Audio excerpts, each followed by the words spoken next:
Hey everyone, it's John with National Sports Entertainment, and I wanted to go into tonight's national championship game here. And I've thought about this one a lot because this one I do think it's not set up on accident. We got TCU, who obviously a lot of people don't even think belong here, but even if you're a fan, anything you think it's real.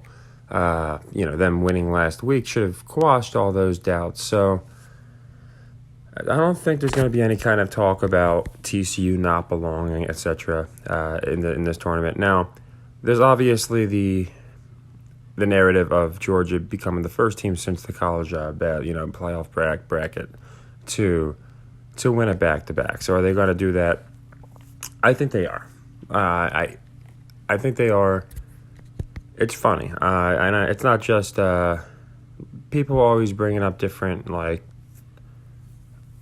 sectors outside the realm of sports where they notice commonalities, whether it's a shooting or something, or whether it's a person, and they'll say I think this person's related.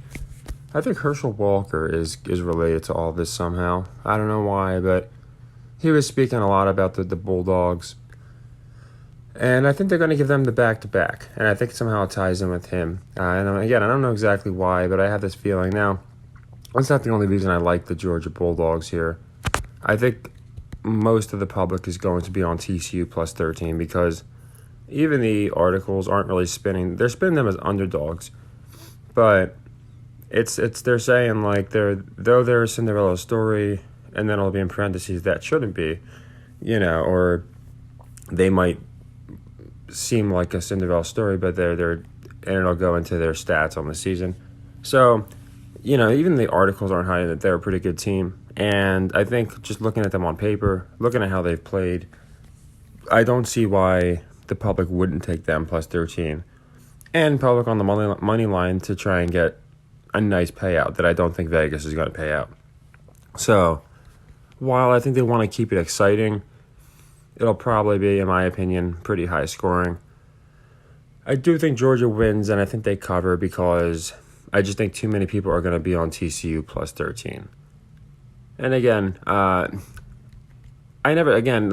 reason I say I never claim to know everything is other people will notice these same things. Maybe other people are also noticing Herschel's kind of being a little more vocal lately at the same time. Now, of course, he's from Georgia, so he's going to be.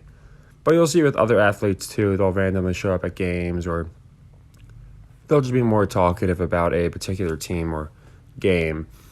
And he was talking about this a lot. So I do think that the Bulldogs win for sure. And I do think that, I think they want to establish a back-to-back. And this would be the first one. And they like to do those kind of things, especially with everything going on. I think they want distractions, and anything that's like this would be a distraction. Honestly, whoever wins this, they could spin it. But anytime you have a record, I'd say TCU would be somewhat unprecedented, but Georgia is more of a record. It's never happened since they formed these playoffs. So I think it'll be interesting, but I do like Georgia to cover, mostly because of public money, and a little bit of it's the metrics. Not that they can't finish 11-3, teams have. But they're a really high percentage against the spread team, and again, that makes people more likely to take them. So it kind of all falls into where I think the public is, and just the narratives I think they're telling. And I think Georgia minus 13 is a safe one. So I'm going to check the NBA. We have closed most of our sequences. And okay, so we got some tonight. I'm going to look at these because honestly, this is my first time seeing them. But I wanted to get out the football game because I know a lot of people have been asking me about it, and that is going to be a leg 3, in case you were wondering. I am confident in it. If you saw I put it in the Discord too, but basically we don't have a lot of we have a couple leg 2s open, but it's more, we missed the Packers leg 2, the Mavericks leg 2, so a couple leg 3s to close. So I do like in this particular case. Although glancing real quick, I do like the Knicks look pretty appealing. I'm not going to lie. But for this game, I like Georgia minus the 13. I do think they have a very good-looking game. They probably start dugging off pretty good, and then they show why he's not a draftable quarterback, why he didn't win the Heisman. And he might get drafted, but why he's not going to be a top, quarterback. Why he's probably going to fall like Hendon Hooker did and some others did. So, yeah, nothing too crazy. Mostly narratives, metrics. It is going to be a leg 3. And I think they're going to make this one a very entertaining one because they love to make it entertaining. So just expect a complete joke of a game. I'll watch some of it just because I think it'll be funny. But, again, there's a reason I don't watch these games. It's just because you start realizing how ridiculous it is. And when we're making so many plays, it's honestly, I don't have the time to watch the games. I have time to look into them. But this one should be a funny one. So this one definitely I'll be checking out. So take care, everybody, and happy earnings.